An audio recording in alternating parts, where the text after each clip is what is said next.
Assalamualaikum warahmatullahi wabarakatuh. Alhamdulillahirabbil alamin. Wassalatu wassalamu ala asyrafil anbiya'i wal mursalin wa ala alihi wa ashabihi ajma'in.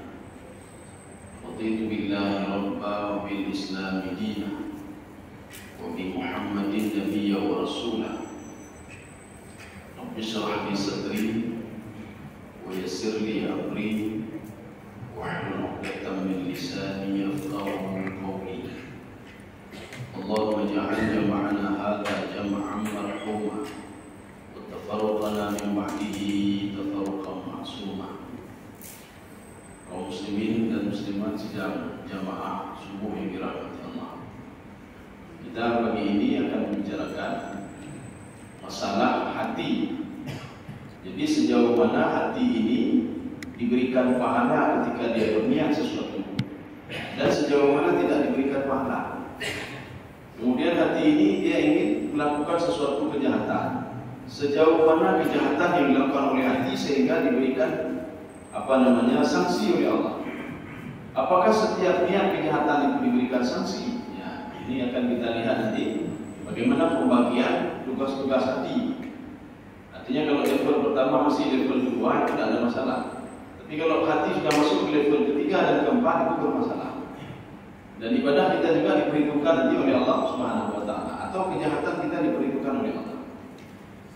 Ini ada sebuah hadis. Nanti hadis ini seakan-akan seperti bertentangan dengan firman Allah Subhanahu wa taala. Ini yang akan kita luruskan sekarang. Jadi apa maksud kerja hati itu? Ya. Dan apa maksud malaikat itu tidak mencatat sebelum seseorang itu dia niat kejahatan kemudian dia buat kejahatan. Tetapi kenapa seorang kebaikan itu dia berbuat baik, niat saja sudah dicatat kebaikan. Sejauh mana niat saja diberikan kebaikan? Apakah di dalam hati saja? Ya, jadi level kemana dia sehingga dicatat oleh Allah? Ada hadis Rasulullah SAW. Hadis ini adalah hadis sahih. Annahu qala, jadi Rasulullah SAW bersabda, ini masih umum. Afa an ummati, umatku itu akan dimaafkan, kata Rasulullah SAW. Ma hadatsat bihi nufusaha. Kenapa dimaafkan? Apa yang diberitahukan oleh hati yang berbuat. Ya. Jadi hatinya itu membisikkan sesuatu, tetapi dimaafkan oleh Allah Subhanahu wa taala. Tapi dengan syarat malam tatakallam bihi atau ta'mal bihi. Sebelum mulut ini ngomong dan sebelum dia itu bekerja, maka dimaafkan. Ini hadis Muslim. Sejauh mana bekerjanya? Sejauh mana bekerja hati itu sehingga tidak diberikan sanksi oleh Allah Subhanahu wa taala. Sekarang kita lihat hadis yang kedua. Hadis ini dari Abi Hurairah. Rasulullah SAW bersabda, "Inna Allah Ta'ala yaqulu lil hafadhah." Allah berdialog dengan malaikat hafadhah. Artinya apa? Kalau Allah berdialog dengan malaikat hafadhah tidak tahu isi hati manusia. Makanya dia tahunya kapan? Ketika kita sudah berbuat, dia baru tahu. Ya, ketika kita sudah berbuat, dia baru tahu. Kita beribadah baru dia tahu. Rupanya dia ambil wudu ini, dia prediksi loh, ini mau beribadah. Ya, itu dia baru tahu ketika sudah beribadah. Seorang berbuat jahat demikian juga. Ketika seorang berniat dalam hati dia ada kejahatan, itu mereka tidak tahu. Kapan mereka tahu?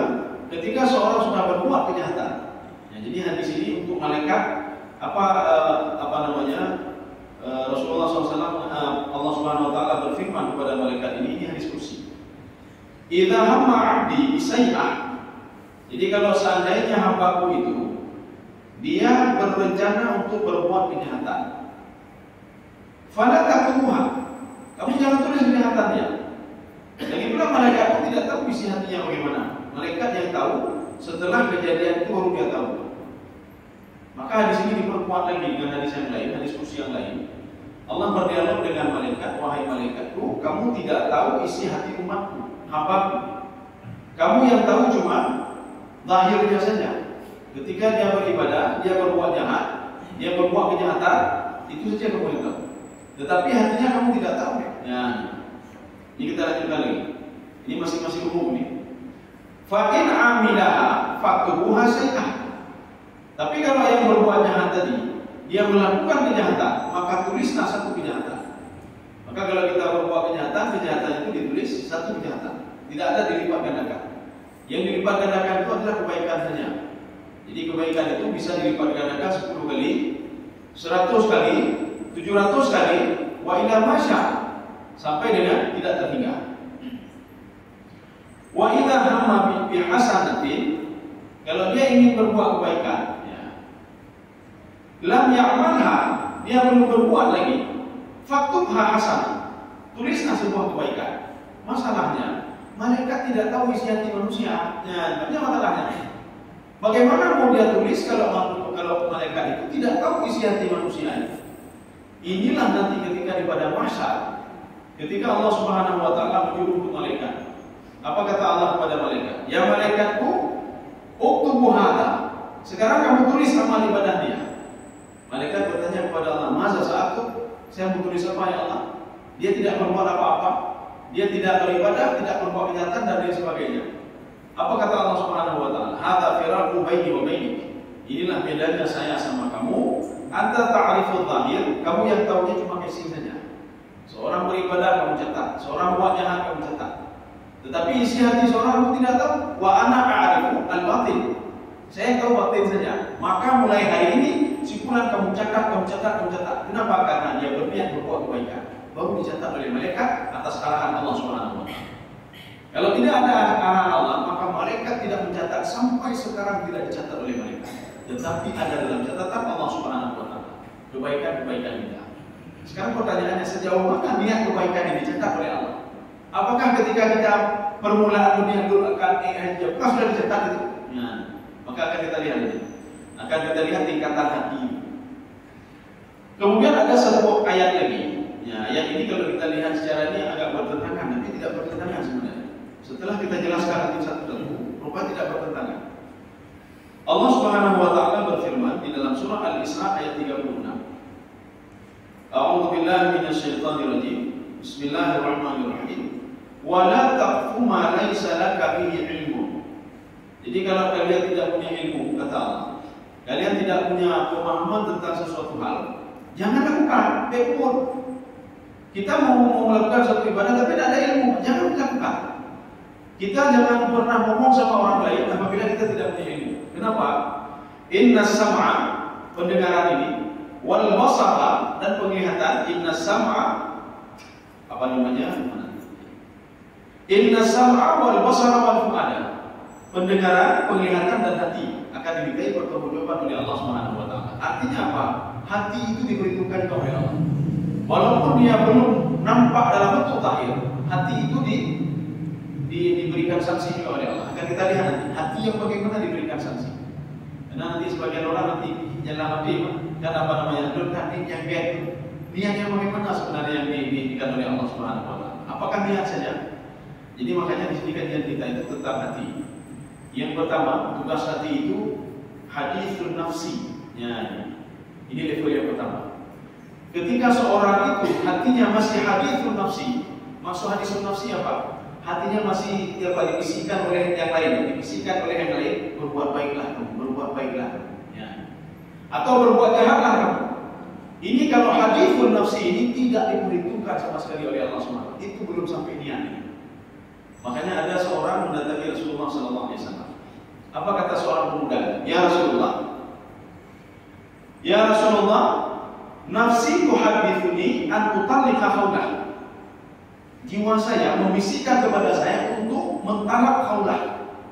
Apakah sah salat talak saya ya Rasulullah? Ya, dijawab oleh Rasulullah.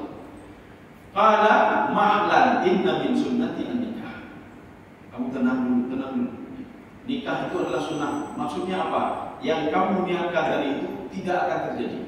Nanti tidak akan terjadi apa? Tidak diperhitungkan oleh Allah. Kamu belum mentalak istrimu. Kenapa? Karena itu masih level yang pertama. Hadisun nafsi. Hadisun nafsi, makanya setan itu mencari kesempatan untuk membisikkan sesuatu hal kepada manusia. Maka dia membisikkan kejahatan. Mencurilah kamu. Maka dalam benak kita untuk mencuri. Untuk mencuri itu belum dikira niat ini. Ya, yang belum dikira niat. Niat itu sudah masuk level berapa nanti baru niat. Ini masuk namanya hadithun nafsi.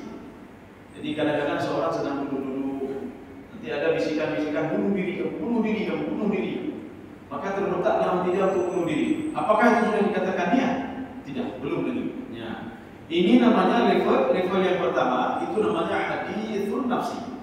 Kita akan lihat nanti sampai kemana hati itu baru dia berbuat maksiat. Ini belum berbuat maksiat. Ini masih sekedar syaitan membisikkan sesuatu. Inilah yang dikatakan dalam Al-Quran, yuwaswisu fi sudurin nas. Makanya nanti ada hati manusia itu beradu hati. Kenapa? Ketika dibisikkan sesuatu oleh iblis. Maka ada iblis namanya khannas. Jadi khannas itu, apa makna khannas? Kharaja idza dzakara. Itu makna khannas. Maka dia dipanggil khannas. Khannas itu tatkala hati ini dia berzikir kepada Allah, teringat kepada Allah, maka dia otomatis dia akan keluar. Khannas itu wujudnya bagaimana?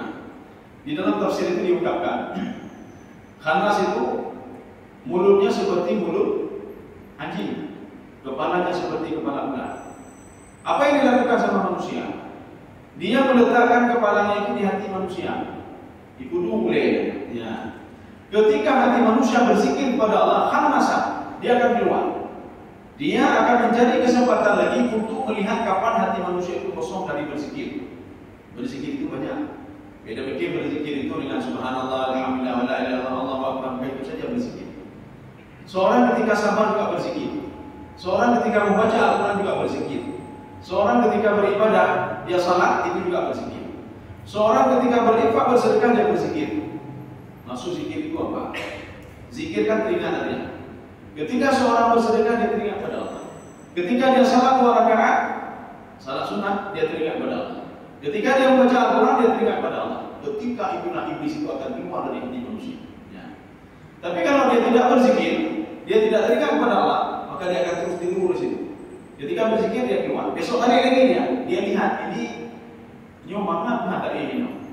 Kalau seandainya nyaman, dia sudah nyaman, nyaman kan. Disitulah mulai dia berbisik kepada orang yang punya hati tadi. Berbuat maksiatlah kamu. Jangan salah, jangan beribadah. Ini masih level pertama. Ini namanya hadithun nafsi. Jadi artinya ada seseorang, ada makhluk yang membisikkan sesuatu kepada hati ini untuk berbuat maksiat.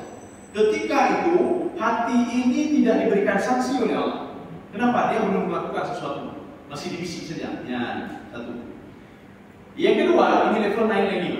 Ini namanya mailun nafsi. Ya, hati itu cenderung untuk ke situ. Ya, hati sudah mulai cenderung ya. Iya juga ya. Ya. Tapi belum lagi diberikan sanksi oleh Allah. Ketika iblis mengatakan korupsi punya orang lain, ambil punya orang lain. Kalau kamu ingin kaya, kamu ingin hebat, lakukanlah hal ini. Curangilah orang lain. Hati mengatakan iya juga. Kalau enggak saya buat seperti ini, Anda kaya-kaya. Kalau enggak saya kurangi timbangan, saya enggak pernah kaya-kaya. Ini namanya muyulun nafsi. Ada yang mengatakan muyulun tabai. Seorang itu cenderung untuk berbuat itu, tapi belum berbuat lagi. Inilah yang dikatakan apa? Kecenderungan berbuat jahat, tapi dia belum berbuat lagi. Maka tidak akan diberikan sanksi sedikit pun oleh Allah Subhanahu wa taala. Hanya ada sanksi. Makanya iblis itu sebenarnya kekuatan iblis itu kecil sekali. Ini dibuktikan dengan firman Allah Subhanahu wa taala. Inna kaidas syaitani kana dha'ifa. Kalian perlu tahu sebenarnya. Syaitan itu pengaruhnya sedikit, kecil pengaruh dia. Dia hanya mempengaruhi, mengajak kalian saja. Dia mengajak kalian jangan sholat, jangan beribadah. Cuma yang pengaruh kuat itu siapa? Jiwa kalian sendiri, kata Allah Subhanahu wa taala. Jiwa kalian sendiri. Syaitan itu tidak ada. Inna kaidas syaitan kana dha'ifa. Pengaruh syaitan itu sedikit. Cuma kamu saja yang menerima apa bisikan syaitan tadi. Nah, ini sudah masuk level yang kedua. Artinya apa? Level kedua, seorang itu tidak diberikan sanksi oleh Allah. Walaupun dia cenderung kepada untuk berbuat seperti itu. Cenderung berbuat maksiat, cenderung berbuat ini, itu kecenderungan namanya. Itu belum lagi. Yang ketiga, nah ini baru yang ketiga termasuk. Yang ketiga namanya i'tiqad. Ya, ini sudah mulai i'tiqad ini. I'tiqad itu apa? Ini sudah masuk level yang ketiga. Inilah seseorang itu ada dua pilihan. Bisa diberikan sanksi dan bisa tidak diberikan sanksi oleh Allah Subhanahu wa taala. I'tiqad itu apa? Ya. I'tiqad itu wa hakamal qalba bi annahu yanbaghi ay yaf'al. Dia mengambil hukum. Dia berbisik kepada hati, saya harus berbuat itu. Ya, ini sudah level yang ketiga. Makanya yang diperhitungkan oleh Allah adalah level yang ketiga. Level yang pertama tidak. Itu cuma bisikan syaitan saja. Makanya untuk menyikapi bisikan syaitan cukup dengan berzikir saja. Makanya Allah menyuruh kita untuk berzikir. Berzikirlah kamu kepada Allah qiyaman wa qu'udan wa 'ala junubihim wa yatafakkaruna fi khalqis samawati wal ardh. Berzikirlah terus kamu. Ketika kamu duduk, kamu tidur, kamu berbaring, teringatlah kepadaku kata Allah Subhanahu wa taala. Fadhkuruni adkurkum. Ketika kamu teringat kepadaku, aku teringat kepadamu. Syaitan tidak bisa masuk lagi. Syaitan tidak bisa masuk lagi. Makanya di ayat lain Allah mengatakan, berzikirlah kepada Allah Subhanahu wa taala di pagi hari dan di sore hari. Ya, kenapa? Karena dua waktu ini adalah waktu syaitan untuk bisa berbisik kepada manusia macam-macam. Maka berzikirlah kamu kepadaku di pagi hari dan di sore hari. Ada yang mengatakan pagi itu apa? Pagi itu waktunya panjang. Sore itu begitu juga. Sore itu dari dari asar itu sampai malam itu tetap masuk ke dalam kategori asyiyah, ladatan wa asyiyah. Di pagi hari dan sore hari itu masuk juga malam. Ini untuk apa? Supaya kesempatan syaitan untuk membisikkan, dia bisik saja. Dia tidak bisa memaksa seorang. Keputusan itu pada diri kita sendiri. Karena kita mencuri, keputusan mencuri pada diri kita, bukan sama setan. Ketika kita berbuat maksiat, keputusan pada diri kita sendiri, bukan pada setan. Makanya di hari kiamat jangan pernah salahkan setan. Ya. Maka mengatakan dia mengatakan kepada Allah, ya Allah, ini gara-gara setan ini saya sudah berbuat ini. Apa kata setan? Fala talumuni. Kamu jangan caci saya. Walumu anfusakum. Caci dirimu sendiri. Illa anda autukum, saya cuma berbisik saja kepada kalian. Fastajabtum li. Kalian merespon bisikan saya. Siapa salah itu kata setan? Kalian itu melakukan sesuatu atas kehendak kalian sendiri. Setelah itu masuk ke level yang ketiga, i'tikad. Kalian yakin? Ya, i'tikad ini yakin nanti. I'tikad yakin. Seperti orang saya i'tikad saya keyakinan saya. Ya, ini cuma bahasa Al-Qur'an saja, bahasa hadis dan bahasa agama. I'tikad ini. Kalau dalam bahasa Indonesia yakin. Makanya yang ketiga itu sudah masuk level yang ketiga, itu namanya i'tikad hati, keyakinan hati.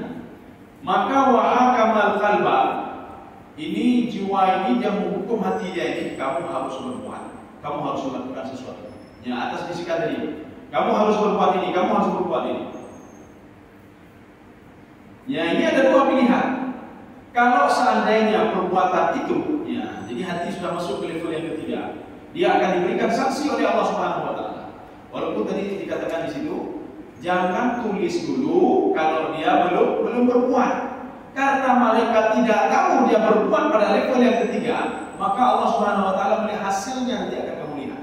Tetapi dalam perhitungan Allah, seorang itu kalau sudah masuk level yang ketiga sudah diperhitungkan kenyataannya oleh Allah. Dia beda begini, kan cuma dia menjawab mana itu deh ya Allah. Kalau sudah masuk level ketiga, dia sudah dicatat kejahatan oleh Allah Subhanahu wa taala. Kecuali ketika dia itu akan melakukan kejahatan, dia bertobat kepada Allah, bukan kejahatan yang dapat, tapi pahala yang dapat. Nah, itulah luar biasanya. Pahala yang dapat. Dia sudah menghukum hatinya, ini harus kita lakukan. Ini harus buat kejahatan, harus mengurangi timbangan. Tapi ketika itu dia berzikir dan beristighfar pada Allah dan dia minta maaf pada Allah Subhanahu wa taala. Artinya kejahatan dia tidak jadi ditulis oleh Allah, bukan malaikat ini, tidak jadi diperhitungkan oleh Allah, tapi kebaikan yang diberikan oleh Allah karena meninggalkan kejahatan yang akan dia lakukan. Ini pada level yang ketiga. Kejahatan level yang ketiga ini akan diberikan sanksinya, karena ada dua, kejahatan yang ketiga ini ada dua. Yang pertama, ikhtiyari. Ikhtiyari ini apa namanya? Memang pilihan. Tidak ada pilihan. Kalau ingin kaya, kurangi timbangan. Tidak ada pilihan. Kalau ingin kaya, bohongi orang lain. Tidak ada pilihan. Kalau ingin kaya, makan haram. Buat ini, buat itu, zalimi orang lain. Ya. Artinya itu sudah pilihan. Tetapi, ya, dibilang tetapi. Yang kedua namanya iktirar. Iktirar itu mudarat. Ya, itu mudaratan. Ini mudarat. Gimana caranya? Tidak ada pilihan lain. Mudarat. Ini hak kita buat ini artinya kalau ini Allah membenci, tapi mudarat. Ya, seperti makan babi dan lain sebagainya, mudarat. Kalau dalam keadaan mudarat, bukan ikhtiari, itu tidak diberikan sanksi oleh Allah. Ya, tidak diberikan sanksi. Ya, seperti makan babi. Jadi artinya apa? Makan babi itu haram, tetapi tak karena dia mudarat, makan babi itu tidak haram lagi. Ya, kalau mudarat apa lagi? Tetapi kalau tidak mudarat, artinya apa? Tidak ada ini harus makan babi. Dia menghukum hatinya harus makan babi. Maka ketika dia makan sebelum dia makan itu memang sudah dicatat kejahatan oleh Allah Subhanahu wa taala, apalagi setelah dia makan babi. Dan termasuk hal-hal yang haram lainnya. Kalau seandainya ikhtiari maka diberikan sanksi. Kalau seandainya itirari itu mudarat, maka tidak pernah diberikan sanksi oleh Allah Subhanahu wa taala. Ya, ini saja kita jaga. Ini mudarat atau tidak mudarat. Kalau mudarat tidak ada sanksi. Kalau pilihan berarti ada sanksi. Ya, itu belum kita kerjakan ini. Masih dalam hati. Tetapi ini tidak diketahui oleh malaikat, tapi tetap diperhitungkan oleh Allah Subhanahu wa taala. Maka hati-hati dalam berniat sesuatu. Hati-hati. Cuma dia berkata, "Kau cuma ni menjawab anak turun itu." Allah mengetahui niat kita. Walaupun malaikat tidak mencatat, malaikat cuma menunggu hasil saja. Kenapa? Dia tidak tahu isi hati kita. Ya, malaikat makanya Allah mengatakan, ketika dia berbuat kejahatan, catat hasilnya untuk malaikat Allah ngomong. Ya. Tetapi di dalam perhitungan Allah, seorang itu kalau sudah masuk niat ke level yang ketiga, sudah dicatat kejahatan oleh Allah Subhanahu wa taala dan tidak ada dalam catatan malaikat. Malaikat cuma yang akhir hasilnya saja dilihat. Maka kalau menyona poeng-poeng juga, dengki juga, jangan sampai level ketiga. Jangan sampai level ketiga. Kalau sampai level ketiga, jangan api ini. Apalagi itu ikhtiari. Tidak ada mudarat. Lu poeng kesimpulan dengki karena mudarat. Yang ada dengki nanti lalu dengki. Nah ada dengki mudarat. Kita mudarat dengki juga mudarat. Dengki itu memang tidak boleh. Mana ada dengkinya? Makanya kan kalau dengki kan pilihan. Seorang dengki atau tidak dengki pilihan. Tidak ada mudarat istilahnya. Kalau mudarat yang baru ini tidak diperhitungkan oleh Allah. Ya. Ini tidak ada mudarat. Artinya apa? Tinggalkan atau lakukan. Hati mengatakan setuju dengan itu. Ketika dia setuju maka kejahatan sudah ada sama dia. Ya. Maka hati-hati. Jangan sampai kejahatan ini bangkit lagi satu lagi depan itu sudah bahaya. Kaum muslimin sedang jamaah di dalam berjamaah. Sekarang kita masuk ya yang keempat. Ya, ini yang keempat ini. Wa huwa alhamu bil fi'li. Jadi seseorang itu berkeinginan untuk melakukan hal ini. Ya. Jadi kalau tadi dia yang pertama bisikan. Ketika sudah dibisik sama hati dia, kamu lakukan kejahatan. Kamu buat ini, kamu buat itu. Kemudian apa? Muyulu nafsi. Hati dia menerima apa? Cenderung pada itu. Nah, kalau sudah jauh kata dia, itu level kedua. Kalau sudah level yang ketiga, dia sudah menyuruh hatinya. Kamu harus berbuat itu. Kamu harus dengki sama si fulan. Kamu harus ambil punya si fulan. Kamu harus ambil punya si fulan. Kamu harus korupsi uang si fulan. Harus korupsi ini. Harus ambil ini. Level yang ketiga. Yang keempat, keinginan dia untuk ambil. Ya, ini lebih parah lagi. Dia belum berbuat lagi. Masih alhamu bil fi'li. Mana dalilnya? Kalau seandainya kita begini, ada seorang itu berniat untuk membunuh orang lain. Ketika dia membunuh, tidak sempat dia bunuh, yang terbunuh dia yang terbunuh, si A yang terbunuh. Si A ini membunuh si B. Itu dia sudah masuk level yang keempat. Ketika dia kata apa? Dia sudah alhamu bil fi'li. Dia akan melakukan itu. Ketika akan melakukan itu, dia sudah dibunuh oleh si B. Ya, dia ingin membunuh si B, tetapi si A duluan dibunuh oleh si B. Apakah dia berdosa? Ya. Inilah hadis Rasulullah SAW. Ini ingin menjelaskan kalau yang keempat itu dosanya dahsyat sekali. Ya, yang keempat itu. Rasulullah SAW bersabda. Jadi hadis ini dari hadis Abu Bakrah. Jadi Rasulullah mengatakan, "Idza taqal muslimani." Kalau ada dua orang muslim.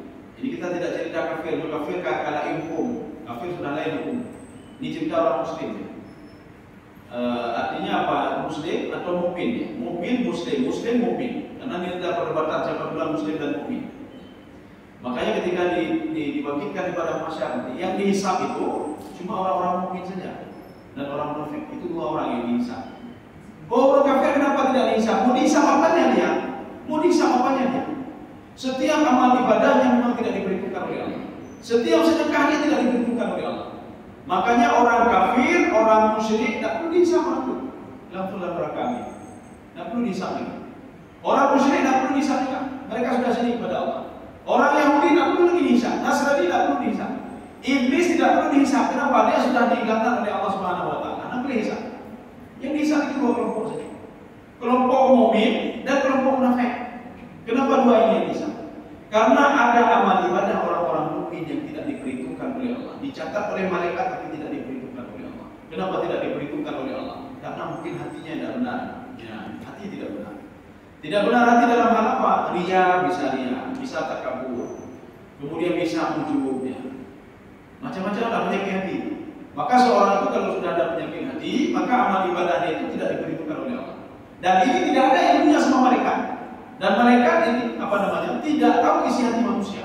Makanya malaikat itu semua kebaikan-kebaikan manusia dicatat. Si fulan salat, si fulan beribadah, si fulan baca Quran, si fulan naik haji, si fulan umrah, itu saja. Dan dia sebagai saksi kalau si fulan itu beribadah. Tetapi malaikat tidak tahu kalau si fulan haji bukan karena Allah. Malaikat tidak tahu kalau si fulan itu umrah bukan karena Allah. Si fulan tidak tahu karena malaikat tidak tahu kalau si fulan itu tahajud bukan karena Allah Subhanahu wa taala. Makanya itulah fungsi dihisab. Hisab itu apa? Diperhitungkan. Ini tidak bisa pakai, ini tidak bisa pakai, ini tidak bisa pakai, kata Allah. Yang tinggal cuma ini saja.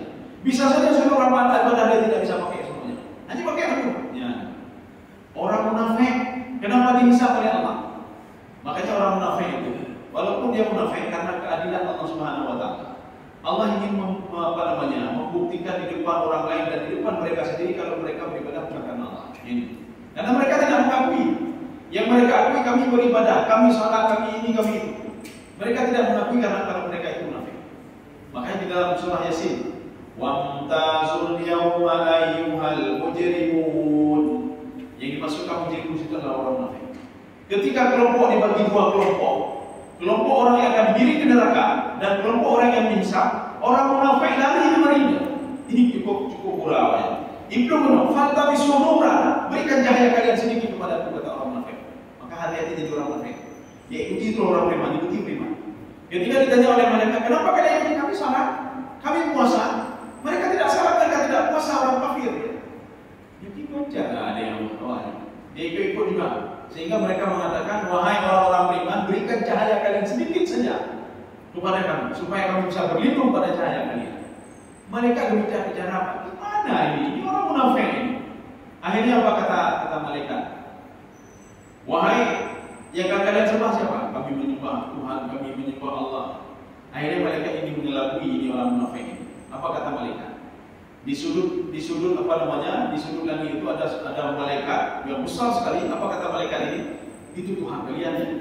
Tidak, mana ada Tuhan kami seperti itu? Tuhan kami adalah Tuhan yang kami sembah. Kabur malaikat ini. Gimana caranya? Lihat sebelah mana lagi. Itu Tuhan kalian. Tidak, bukan itu Tuhan kami. Kami tidak menyebutkan Tuhan kami. Kan Tuhan bilang. Maka susah sekali orang munafik. Ketika itu Allah memerintahkan kepada seluruh orang yang di padang mahsyar itu, kelompok yang sudah dibagi tadi, yang tadi Hanafi, tadi sudah digiring ke neraka. Sujudlah kamu kepadaku, kata Allah. Ya, ini yang tidak bisa disanggupi oleh orang munafik. Maknanya apa? Dulu dia sujud kepada Allah tapi bukan karena Allah. Tapi ketika di padang mahsyar, ketika Allah menyuruh sujudlah kepadaku, semua sujud. Wamtazul yauma ayyuhal mujrimun. Orang munafik tidak bisa sujud sehingga dilihat oleh para malaikatnya kafir betul-betul munafik dan kemunafiknya. Akhirnya diambil mereka itu digiring kepada kelompok yang kedua tadi. Kalian bukan kelompok ini, kelompok sana kalian. Ya, artinya itu apa? Itulah hisabnya mereka. Artinya Allah ingin menampakkan kepada mereka ibadah kalian itu tidak ada artinya. Kenapa? Kalian beribadah bukan gara-gara saya. Kalian ini bukan, itulah hisabnya untuk orang munafik. Tapi kalau untuk orang musyrik, anak boleh hisab. Untuk orang musyrik, untuk kafir, tapi itu dihisab, langsung digiring ke sana. Ya, lalu itu, karena mereka tidak mau beribadah kepada Allah, tidak patuh kepada Allah. Yahudi begitu, boleh dihisab, berdiri. Kecualinya, memang ada sebagian kelompok mereka. Kan ada di ayat itu, lam yakunil ladzina kafaru min ahlil kitab. Min itu ditab'id.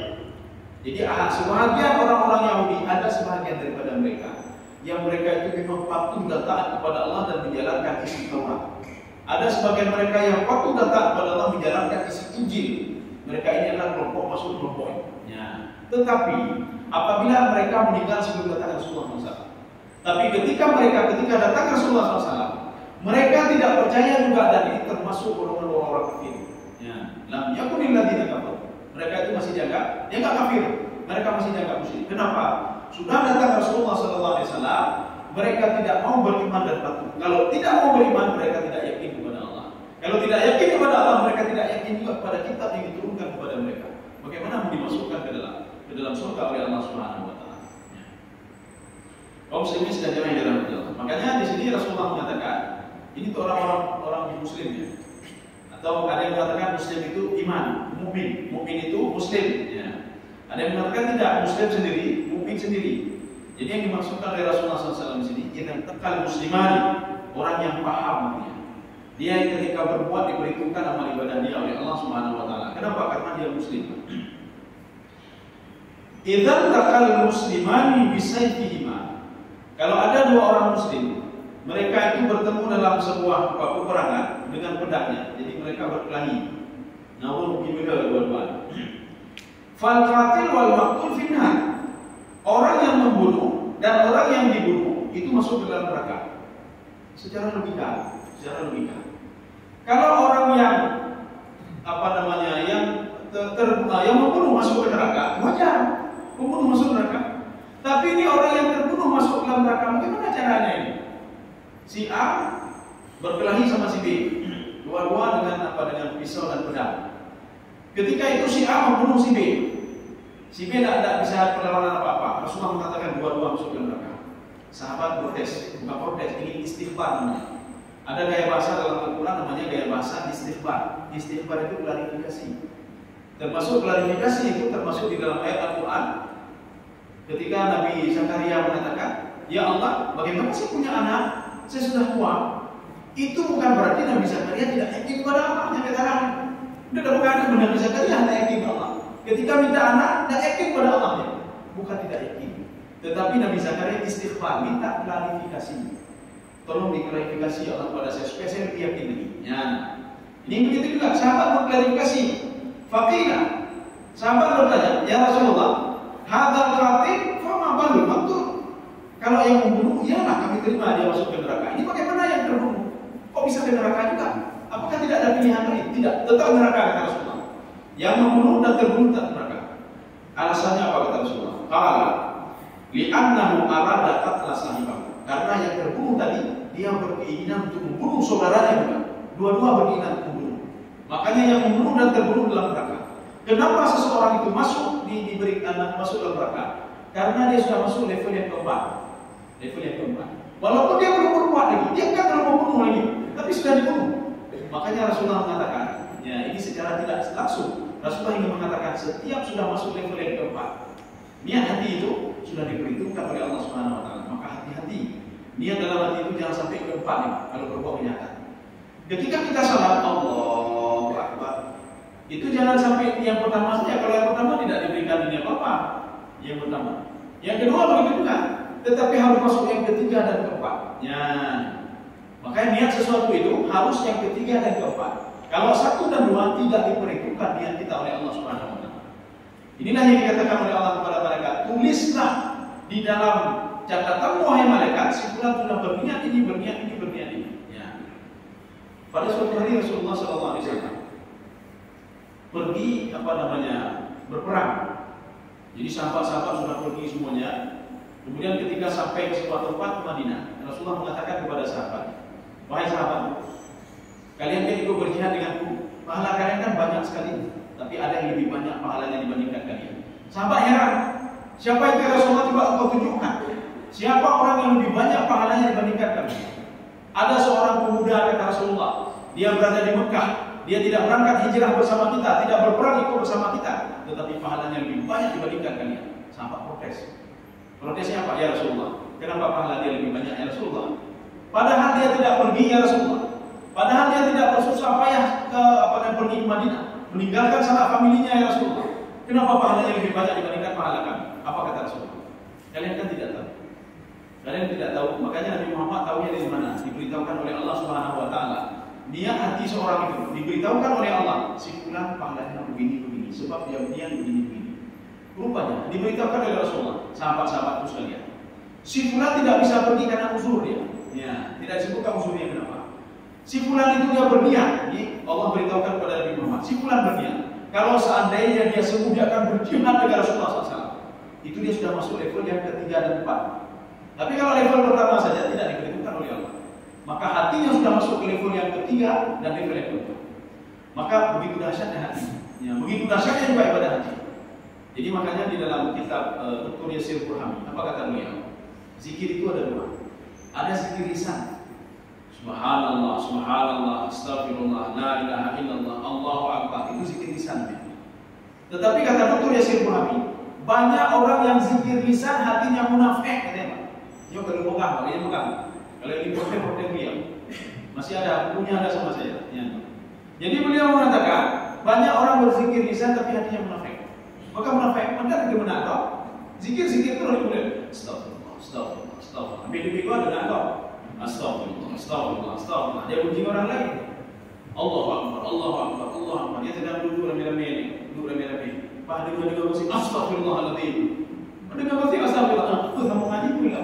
Tanya ulang kamu ngaji. Bagaimana kelanjutan musik kemarin? Yang tanya kelanjutan musik kemarin. Ketika sudah mendengar musik astagfirullah, astagfirullah, astagfirullah. Inilah namanya apa? Mulutnya berzikir tapi hatinya tidak berzikir. Jadi astagfirullah dan astagfirullah, la ilaha illallah, la ilaha illallah. Makanya beliau mengatakan, Dr. Yasir Buhami mengatakan banyak orang yang berzikir lisan itu kebanyakannya hatinya munafik. Tapi kebanyakannya tidak. Banyak berzikir lisan hatinya baik-baik semuanya. Ya, ini yang pertama. Yang kedua zikir hati. Bagaimana zikir hati? Zikir hati kan berzikir dalam hati kan. Zikir hati itu termasuk sabar, termasuk tanah, termasuk apa lagi wara, termasuk menjaga diri dari kejahatan, termasuk situ tawadhu. Tawadhu itu termasuk juga dalam zikir hati. Kenapa zikir hati? Ketika seorang tawadhu dia teringat pada Allah. Ya Allah, terima apa saja ya. Kau berikan rezeki sedikit terima uji. Kemudian dia tawadhu lagi. Belum itu tidak sebanding apa-apa ya. Nyaman nantinya. Ini sebagaimana Allah memberikan ilmu kepada Nabi Khidir alaihissalam. Karena hakikat kendirinya kepegang dia pada Nabi Musa alaihissalam. Karena Nabi Musa itu apa namanya? Menganggap dirinya paling pintar. Apa kata Nabi Khidir alaihissalam atas arahan Allah? Berikan peringatan sebentar kepada Nabi Musa alaihissalam. Akhirnya apa kata Nabi Khidir? Wahai Musa, ilmu yang ada sama kamu dan ilmu ada sama saya tidak jauh bedanya seperti seekor burung yang meminum air lautan. Maka ya tabak kami famiha. Apa yang tinggal dari mulutnya kan cuma sedikit tinggal. Itulah ilmu kita berdua. Ya. Jadi kepada umum berapa tadi? Ini kan tawadhunya Nabi Khidir alaihissalam. Karena tidak sanggup lagi dia akhirnya mengungkapkan apa yang diungkapkan kepada Nabi Musa alaihissalam. Bapak dan ibu-ibu sekalian yang dimuliakan oleh Allah Subhanahu wa taala. Keturunan. Mana tadi? Jadi artinya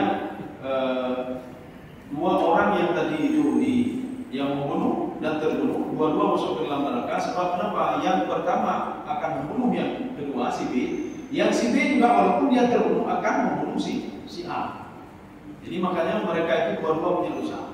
Makanya kehebatan hati itu sampai-sampai apa? Seorang sahabat Rasulullah tadi diberikan pahala lebih dahsyat dibandingkan orang yang berbuat tadi. Jadi makanya kita ini ketika nanti kejahatan, ini kejahatan. Niat itu kalau seandainya ikhtiari maka kita berdosa. Sudah level yang ketiga. Tapi kalau level yang pertama tidak. Setan membisikkan kepada dia, coba lihat yang bukan mahramnya. Kemudian kita dalam hati kita apa? Muyul itu cenderung untuk berbuat itu. Tetapi tidak kita lakukan lagi, kita tidak dicatat kejahatan. Nah ini seperti ini, perhatikan di sini. Falau waqa'al basar bi ghairi ikhtiyarin ala ghairi di mahram. Kalau seandainya pandangan ini, mata ini melihat sesuatu hal yang haram, tetapi bukan ikhtiari, tetapi mudarat. Saja bukan kamu mudarat, itu ada kaidah mana pada ini. Artinya apa? Harus terlihat maksiat itu terlihat. Ini namanya bukan ikhtiari. Tapi kalau ikhtiari itu pilihan untuk melihat. Tetapi kalau sekedar memuaskan saja, setan membisikkan ada maksiat. Kemudian hati ini condong dan dia tidak berbuat, tidak masuk ke level yang ketiga, hatinya tidak berdosa. Ya, tidak berdosa. Maka hatinya masih bersih. Tapi kalau sudah masuk ke level yang ketiga, hatinya sudah kotor. Kalau sudah masuk ke level keempat lebih kotor lagi. Kalau dia berbuat lebih kotor lagi hatinya, ya, maka bersihkanlah hatinya pun lebih dekat dengan Allah Subhanahu wa taala. Maka di sini disebutkan falau waqa'al basaru bi ghairi ikhtiyarin ala ghairi mahram lam yu'akhidhi. Ya, jadi kalau seandainya pandangan ini dia mudarat, tadi kan sudah dua kita bilang. Kalau satu ikhtiari, satu iktirari, satu pilihan, satu darurat. Kalau darurat maka dia tidak akan diberikan sanksi oleh Allah. Ya. Fa'in atba'aha nadratan thaniya. Ketika dia sudah nampak itu yang bukan mahramnya, kemudian sudah lewat, dia lihat lagi, ya, dia lihat lagi yang kedua, karena muakhiran bihi, dia akan diberikan sanksi oleh Allah Subhanahu wa taala. Kenapa? Mukhtaran, itu adalah pilihan. Yang pertama bukan pilihan. Melihat maksiat bukan pilihan. Kenapa bukan pilihan? Kalau kita ada, masa kita bawa mobil dan turun dari, terserahnya anak sudah buka mata di mati. Itu mudarat namanya. Kita buka mata, terlihat maksiat itu mudarat namanya. Tetapi tatkala sudah lewat jauh, itu ikhtiari namanya, pilihan. Ketika pilihan itulah yang dapat dosa. Begitu juga hati. Hati itu tatkala dia mudaratnya kalau saya tidak lakukan gimana? Ini mudaratnya. Tapi bukan dia maksiat, tidak. Dia maksiat adalah itu ikhtiari. Tapi yang mudaratnya apa? Mudarat yang pertama tadi. Artinya mudarat yang pertama tadi, ketika kita lakukan terlihat namanya, itu tidak dalam akhir, tidak diberikan sanksi oleh Allah. Tetapi kalau seandainya dia sudah ikhtiari, itu pilihan hati dia, maka itu dia berdosa. Apalagi dia masuk yang level yang ketiga, level yang keempat, alhamdu bil fi'li. Setelah dia lihat, dia dekati lagi, Pak. Dia dekati lagi. Ya. Dia itu walaupun dia belum berbuat kejahatan, artinya belum berzina atau apa saja, belum khalwat dia dengan itu. Kalau menurut kita kan ada catatan dia juga sudah pembuatan. Itu dalam catatan malaikat. Dalam catatan malaikat belum dicatat lagi karena dia belum berubah. Kenapa? Karena malaikat tidak tahu isi hati seorang. Maka mereka menunggu dulu. Ibu tidak boleh. Oh hanya yang betina, hanya benar yang mereka. Tetapi dalam catatan Allah kita sudah ditulis oleh Allah semua kejahatan. Kenapa? Kita sudah masuk level yang ketiga dan keempat. Walaupun level ketiga keempat ini tidak diketahui oleh mereka, tetapi ada dalam catatan Allah Subhanahu wa taala. Maka jangan bangga sekali kalau niat kejahatan. Ada kubur, ada kubur. Kamu adalah mati, jangan. Kalau saya buat baru dicatat oleh mereka, betul tak dicatat oleh mereka. Tetapi dalam catatan Allah kalau sudah masuk level ketiga dan keempat itu sudah catat. Makanya kita ketika salahnya, tidak bisa nggak cukup dengan level pertama. Allah Akbar. Jangan ambil namanya. Jadi artinya itu apa? Niat itu keinginan untuk berbuat. Maka niat itu masuk ke level yang ketiga dan keempat. Jadi level yang ketiga apa? Dia memaksa diri. Ini saya salat sekarang, menghadap Allah sekarang, menghadap kiblat sekarang, salat zuhur beberapa. Itu artinya apa? Dia sudah menyuruh diri dia untuk melakukan ibadah salat. Walhamu bil fi'li, dan dia akan melakukan perbuatan itu. Sebelum berbuat dia berniat dulu. Ya, Allah Akbar. Ya. Makanya kalau cuma level 1 2 saja, itu belum dikira niat lagi. Ya. Bagaimana level 1? Ibu sah, lumayan dulu. Allah Akbar. Dia kalau ini ya. Karena dia belum masuk ke level yang ketiga dan keempat. Makanya kalau kita ingin melakukan sebuah kebaikan, usahakanlah kebaikan niat dalam hati kita itu masuk ke level yang ketiga dan keempat. Kalau masih level yang pertama, itu belum dapat apa-apa. Level yang kedua belum dapat apa-apa. Contohnya apa? Ya. Ada nanti malaikat yang mentah kebaikan-kebaikan. Atau teman kita yang mentah kebaikan. Apa kata teman kita? Hai, berdoa tahajud. Ya. Menyomohnya berdoa tahajud. Menyomohnya berdoa apa Allah. Dia telinga ya, Pak? Dia mendengar itu, bisikan itu dia mendengar. Ya. Kemudian dia cenderung untuk berbuat itu. Tetapi belum masuk level yang ketiga. Level yang ketiga apa? Itu yang tadi. Al-i'tiqad, dia yakin. Ini belum yakin ini. Sama seperti orang salah, dia belum yakin. Maka tidak dikira niat. Maka niat itu adalah keyakinan seseorang untuk melakukan sesuatu. Itulah niat. Kalau saya terbentak saya di kepala dia, saya ini, itu bukan niat ini. Dan tidak diberikan pahala oleh Allah Subhanahu wa taala. Makanya Rasulullah SAW itu mengatakan, seorang akan dibangkitkan pada mahsyar. Karena banyak pertanyaan sahabat. Bagaimana pertanyaan sahabat? Ya Rasulullah, si fulan itu ingin begini, buat kejahatan. Tapi sebelum berbuat dia meninggal ya Rasulullah. Dia meninggal, dia urut akai. Si A urut akai, dia sudah persiapkan semuanya untuk membunuh si B. Tapi belum dia berangkat bermaka saat penuh. Apakah ini diperhitungkan oleh Allah? Ya. Begitu juga kebaikan. Maka dijawab oleh Rasulullah SAW. Yuhsyarun nasu yaumal qiyamah. Manusia dibangkitkan pada mahsyar sesuai dengan niat dalam hati dia. Maksud Rasulullah nanti sudah masuk level yang ketiga dan keempat. Kalau sudah masuk level ketiga dan keempat, seorang yang melakukan maksiat kejahatan, maka sudah diperhitungkan oleh Allah. Kebaikankah dia atau keburukan dia yang dia akan lakukan? Ya. Itu dari begini mana bininya. Makanya usahakan kalau niat sesuatu itu masuk ke level ketiga dan keempat. Kita belum berangkat haji, belum berangkat umrah, tetapi kita yakin betul kita. Menyanyang menaiki yang kami. Ada panen, ada daftar haji mereka 20 tahun. Ya puluh you know namu 80 punya puluh tertua ini nak mungkin ya. Berarti niatnya ini akan diberitakan oleh Allah.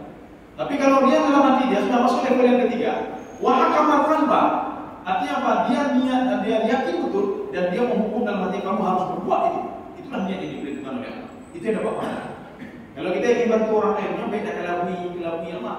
Ini betul enggak? Lebih mana? Yang ini menjadi 3 bulan. Ya. Kalau mau dia level pertama saya ada. Artinya apa? Ini supaya dapat pahala banyak. Ini betul. Beda jauh dan ini betul. Ini betul. Nyolong ni, mana Beri, bakhil. Saya ni yang saja memberikan kepada sebelah. Alhamdulillah kami pahala. Alhamdulillah kalau pun masuk level ketiga. Level ketiga apa? Keyakinan. Kalau kita akan membantu dia nanti, suatu saat kita bantu dia, itu beberapa pahala. Apalagi yang keempat, alhamdulillah fi'li. Kita akan membantu dia di tengah perjalanan kita meninggal dunia. Maka seluruh apa kebaikan itu maka dicatat. Allah mengatakan apa? Satu kebaikan. Ketika dia mulai berbuat apa? Belum dia lakukan lagi, dia bagi sedekah, belum dia lakukan lagi, tapi sudah dikira oleh Allah, sudah mulai berbuat hatinya, maka pahalanya dapat 10 kali lipat, bahkan sampai 700 kali lipat. Bahkan tidak masalah, dia belum berbuat lagi, yang berbuat cuma hatinya saja, fisiknya belum berbuat lagi, sehingga tidak ada dalam catatan malaikat kalau si fulan sudah bersedekah. Kenapa? Fisiknya belum nampak lagi, dia belum membantu anak yatim lagi, tetapi dalam perkiraan Allah dia sudah berbuat. Kenapa berbuat? Hatinya sudah masuk ke level yang keempat. Masuk level yang keempat, alhamdulillah itu sudah dikira berbuat dan sudah dapat jatah dia pahalanya 10 kali lipat, walaupun hartanya masih di tangan dia. Ya, sama seperti pembunuh dan pembunuh tadi. Seorang yang terbunuh tadi, walaupun dia belum melakukan sesuatu, dia belum membunuh saudaranya, tetapi dia sudah akan dimasukkan ke dalam neraka oleh Allah. Kenapa? Karena sudah dianggap masuk level yang keempat. Ya, saya kira demikian saja. Mungkin ada ingin ditanyakan, kami persilakan. Ini nanti kita masih pertemuan selanjutnya masih masalah hati juga, ya masih masalah hati. Ada yang ditanyakan kami persilakan. Jadi kalau tanya satu saja. Oh ya.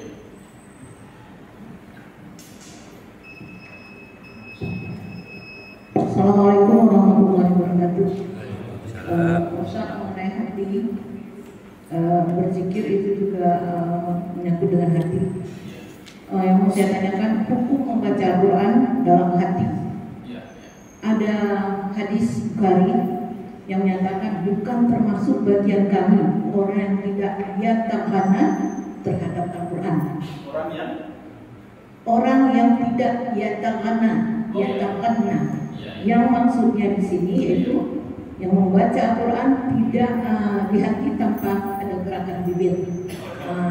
Tolong karena maksudnya gini Pak Ustaz, kita baca Al-Quran di hati, baca Allah itu mengetahui, tapi belum ada gerakan bibir kita, berarti belum dicatat oleh malaikat. Tapi tolong mohon penjelasan dari Pak Ustaz. Assalamualaikum warahmatullahi wabarakatuh. Kita harus memahami dulu hadis itu. Bukan baca Al-Quran dalam hati tidak. Man lam yatakhanna. Maksud yatakhanna itu barang siapa yang tidak membaca Al-Quran sesuai dengan tajwid-tajwidnya. Ya itu. Jadi bukan baca dalam hati tidak. Ya, jadi barang siapa yang tidak, karena sebagian orang ada juga begini, takut dia salah maka baca. Itu bukan kelompok kami kata Rasulullah.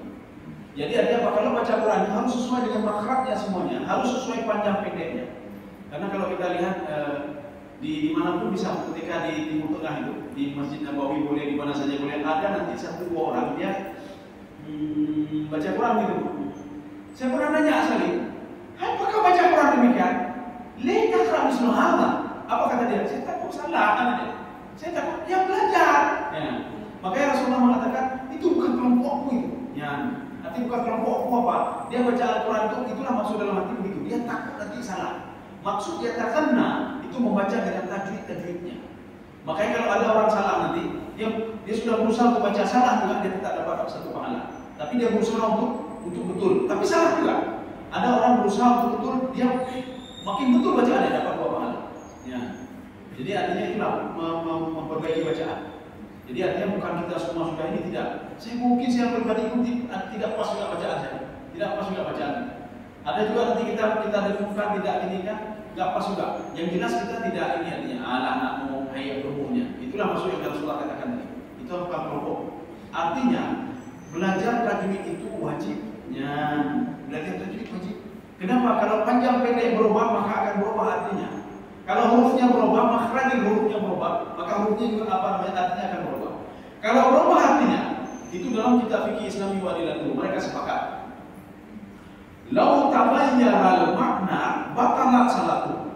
Kalau seandainya merubah makna maka batal salatnya. Ulama 4 mazhab sepakat, semua sepakat mereka. Hanafi, Maliki, Syafi'i, Hambali. Kalau kita baca Al-Quran, kalau kita baru tahu, mesti baru tahu. Karena kita baru tahu tidak kita sengaja, maka tidak diberitahukan oleh Allah Subhanahu Wa Taala. Tidak diberitahukan oleh Allah. Kita belajar lagi itu bisa. Maka kalau belajar dia masih salah juga, dapat 1 pahala. Kita belajar lagi kita betul, ya dapat 2 pahala.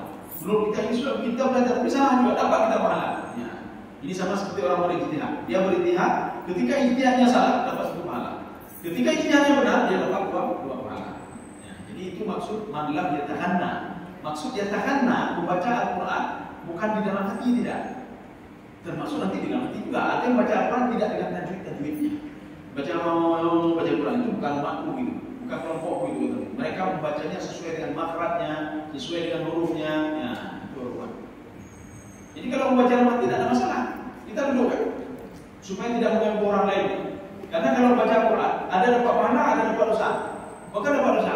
Di samping kita orang sedang salat sunat.